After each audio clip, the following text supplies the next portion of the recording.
Kako ste kaj radi v mladosti hodili na piknike, kako je kaj s tem danes? Glede na to, da sem že 10 let, od 10. leta naprej v Judu, je bilo teh piknikov bolj malo.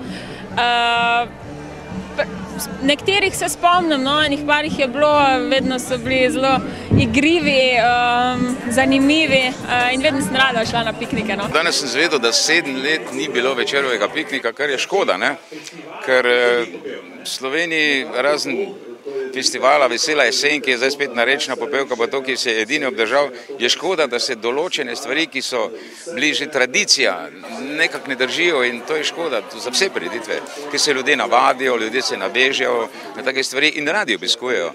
In škoda je, kadar nekaj prekinemo za nekaj let, ker se to potem počasi pozabi.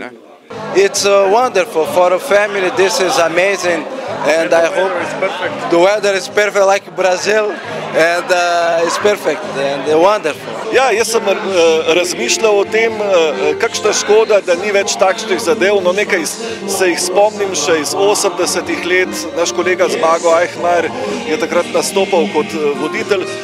Razumel sem jih kot dejstvo, da ima pač večer celo vrsto drugih težav in da nekako ne uspe.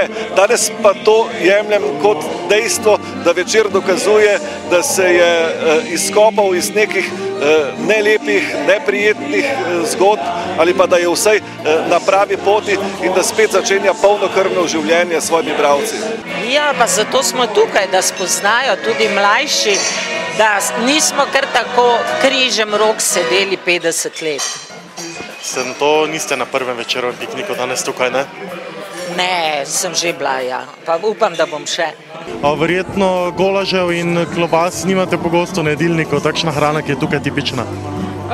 Ne, ni pogosto, kakšna klobasa se že najde, tu pa tam mogoče kak golaž s polento, ampak ne pogosto, glede na vse treninge, pač rabim tudi malo drugačno hrano, sploh pa tudi zaradi moje kilaže, ki mi je delala vedno probleme.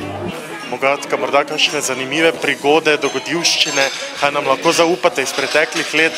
So bili ljudje bolj sproščeni morda kot danes? To težko rečem, odvisno je, kje je kakšna prireditev. Naprimer, na večerovem pikniku je vedno bilo zelo tako šarmantno, simpatično, sproščeno. Če pa je kakšna resna dvorana, takrat pa ljudje se malo bolj zadržano držijo. Tako da ta lokacija danes tukaj pod Pohorjem na Pohorju je dobro izbrana? Najboljše, absolutno. Izbira lokacije? Jaz mislim, da je tukaj super. Vidim, da otroci imajo zelo veliko prostora za igro, muzika in vse ostalo, tako da je to super, hrana, pijača, to je glavno. Večer je pozival svoje bralce sem, mi svoje poslušalce, prispevali smo uro živega programa, ki pravkar poteka torej med 12 in 12:55 in to je tisto. Zagotovo pa bomo našli še nekaj skupnih elementov, ki nas bodo v prihodnje povezali. Vse pa ljudje se radi družijo, radi hodijo na razne prireditve in določena struktura ljudi je prišla tudi na te prireditve. In eno lepo druženje in lep način druženja v slovenski glasbi, meni je to všeč. What about this radical kind of music? Yeah, it's good, it's very nice. I feel like a Štajerc already. Moram iskreno priznati, da sem danes prvič na večerovem pikniku.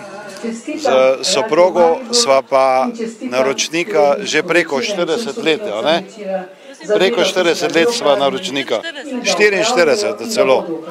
Tako da sem izredno vesel in počaščen, da sem tudi bil povabljen kot gost te oddaje, ki jo vodi gospod Petelinšek. Ja, moram priznati, da sem prvič, ampak mi nogometaši vedno se radi udeležimo teh nekih prireditev, še posebej, če gre za naše navijače.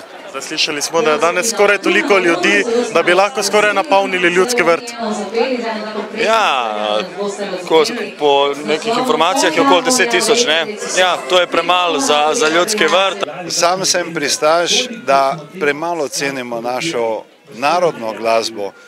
Poglejte recimo sosede Avstrijce, oni iz svojih fantov, ki igrajo tudi te frajtonece, ustvarjajo taki spektakel, ki je njihove narodne pesmi pretvorjen v pop z dodatki elementov modernega prizvoka.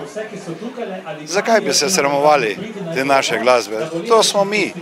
Kaj pa recimo potem tudi vsaki mladi človek, ko pride malo v štimo, kje ko ga malo cukne, potem je pa polka, pa valček je pa krasno, pa vse cepeta. Zakaj bi to pozabili, da ne bi to negovali?